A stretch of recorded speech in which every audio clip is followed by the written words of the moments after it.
tout le monde, j'espère que vous allez bien. Alors je fais cette vidéo aujourd'hui parce que le Saint-Esprit m'a fait comprendre que je devais le faire.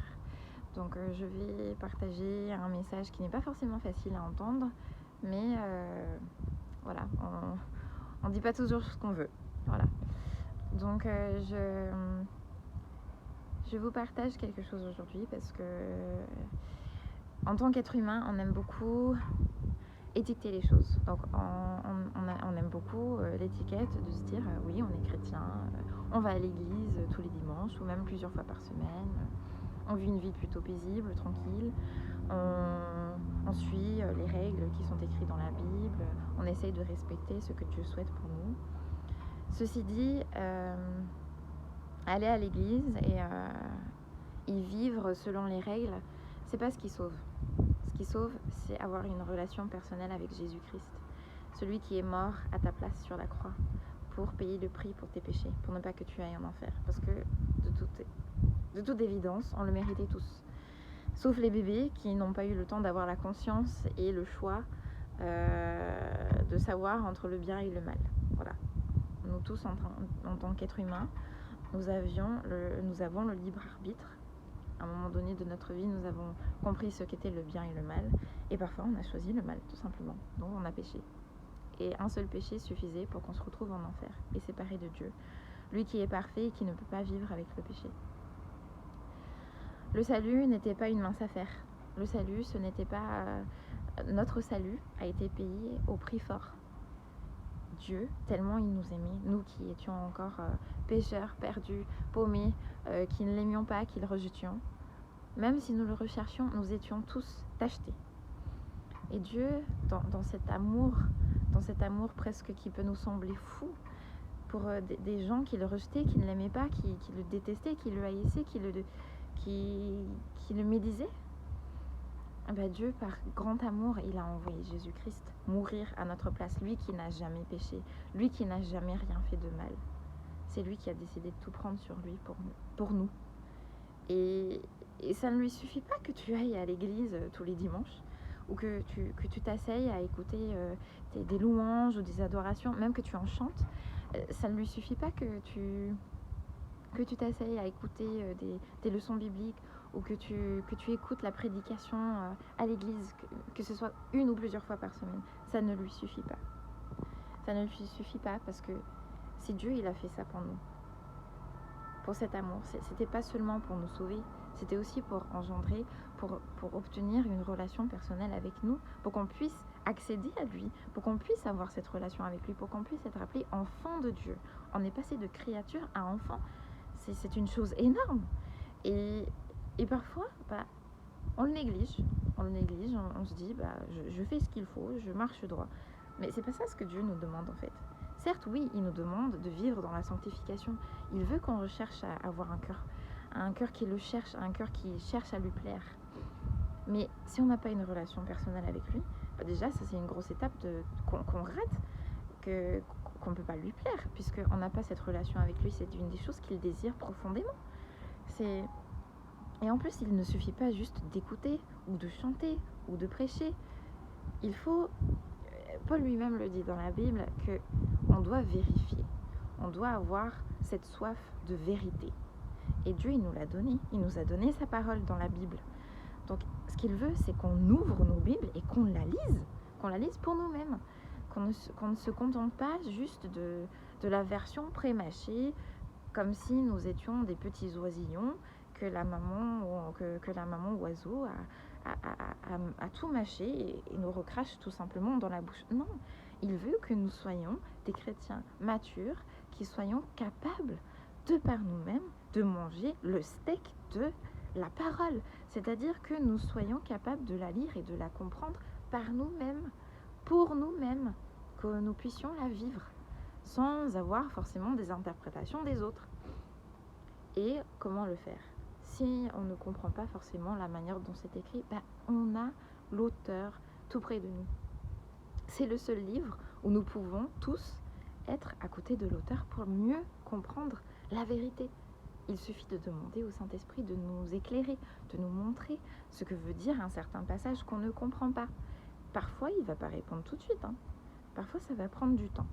Alors pourquoi je vous dis ça aujourd'hui? Je vous le dis parce que il faut savoir qu'il y a quand même une sensation d'urgence.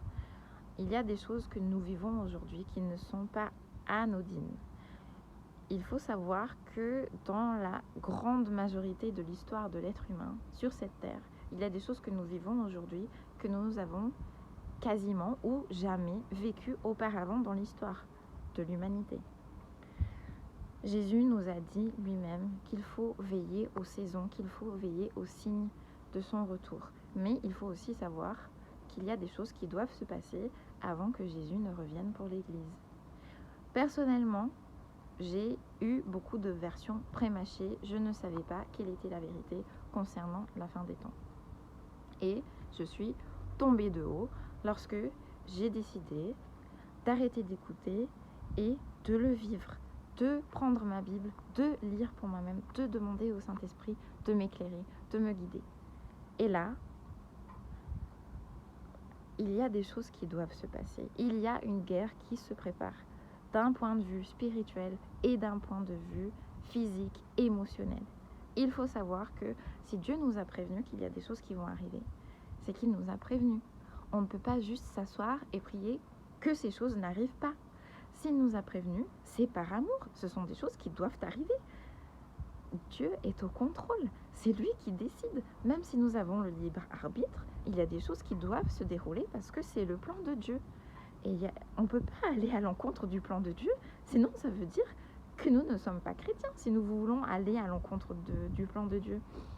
Rappelez-vous, Jésus, ça ne lui faisait pas plaisir de mourir une mort affreuse à notre place. Il a demandé à Dieu, est-ce qu'il n'y aurait pas un autre moyen? Mais même si ce n'était pas ce qu'il voulait, il a accepté la volonté de Dieu. Et il l'a fait, il est allé jusqu'au bout, il s'est fait crucifier pour nous à notre place. C'était pas quelque chose qui lui faisait plaisir, c'était pas une partie de plaisir, mais il l'a fait par amour et obéissance à Dieu. Donc nous aussi, en tant que chrétiens, si nous prétendions vouloir vivre la volonté et la vérité de Dieu, nous devons accepter ce que Dieu nous a prévenu arrivera. Et il faut s'y préparer. Donc moi, je vous invite vraiment aujourd'hui à ouvrir votre Bible par vous-même, pour vous-même, de la lire. Si vous ne comprenez pas, demandez à Dieu, demandez la sagesse, demandez-lui de vous éclairer. Il est bon, il est fidèle, il va vous répondre. C'est ce qu'il désire faire. Il désire nous montrer la vérité. Il désire que nous soyons éclairés, que nous ne soyons pas un peuple dans l'ignorance. Parce que n'oubliez pas que c'est l'ignorance qui a mené à la chute du peuple de Dieu à plusieurs reprises. Dieu, il ne veut pas qu'on soit ignorant. Il nous a prévenus, il nous a préparés. Moi, j'étais tombée des nues. Moi, je pensais que, allez, ça y est, la vie est belle, ça va être des arcs-en-ciel et des paillettes, parce que j'ai Jésus dans ma vie. Mais à aucun moment, Jésus, il nous a dit qu'il nous a promis ça. À aucun moment. Il nous a promis que, même malgré les difficultés et même malgré les tribulations, eh ben, il sera toujours avec nous. Ça, il nous a promis qu'il sera toujours auprès de nous, qu'il sera toujours auprès de nous, qu'il va nous donner sa paix et sa grâce et son amour. Mais il nous a jamais dit qu'on va pas passer des moments difficiles ou que tout allait être simple et qu'on va rouler sur des roulettes toute notre vie. Ben, absolument pas. Et d'ailleurs, pendant 2 mois, j'ai été extrêmement choquée de lire ce qui était écrit dans le livre d'Apocalypse. Il y a des choses qui doivent arriver et qui vont pas être des paillettes et des arcs-en-ciel. Non, ça va être une guerre spirituelle, ça va être une guerre physique, ça va être une guerre... Si on n'est pas préparé, c'est pas pour rien qu'il est écrit qu'il y a beaucoup qui vont tomber, qui vont se détourner de la foi. Pourquoi? Parce qu'ils n'ont pas été préparés, ils n'ont pas été prêts. Parce qu'ils ne savaient pas la vérité, ils ne la connaissaient pas. C'est pour ça qu'il faut impérativement s'approcher de Dieu. Là, il faut vivre sa vie avec une relation personnelle avec Christ. Parce que sans ça, on ne peut pas être sauvé par Paul ou Jean ou Jacques ou la voisine ou le pasteur ou le prêtre. C'est pas possible. Même, c'est pas pour rien que déjà le salut, il est personnel. Même si quelqu'un croit que tu peux être sauvé, mais que toi-même, tu ne le crois pas, bah, tu n'es pas sauvé. Donc, de la même manière que le salut est personnel, ta relation avec Dieu l'est aussi. Et il faut que tu ouvres ta Bible, il faut que tu la lises par toi-même. Et il faut que tu demandes à Dieu de te préparer. Parce que crois-moi, ce qui va venir Et ce qui se passe, ce qui commence déjà, sachez qu'il y a des chrétiens qui se font tuer là déjà, qui se font persécuter tous les jours. Nous, par la grâce de Dieu, on ne le vit pas et on ne le vit pas encore. On ne sait pas si ça arrivera. Mais il faut que l'on soit préparé parce qu'arrivera un moment où les choses, elles seront pas simples. Elles seront pas simples, elles seront même très difficiles. Et si on n'est pas prêt, on risque de faire partie de ceux qui vont se détourner de la foi. Et on va se demander pourquoi Dieu nous a abandonnés. Alors que pas du tout. Alors que tout simplement, il nous a prévenus. Mais on a ignoré, on n'a pas voulu ou on n'a pas vu son avertissement. Tout simplement.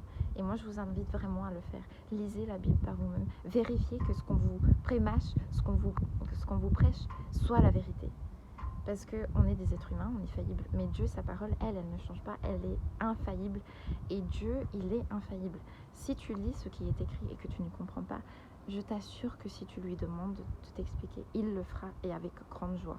Parce que c'est ce qu'il attend de nous. C'est ce qu'il attend, la soif de la vérité. C'est ce qu'il attend de nous.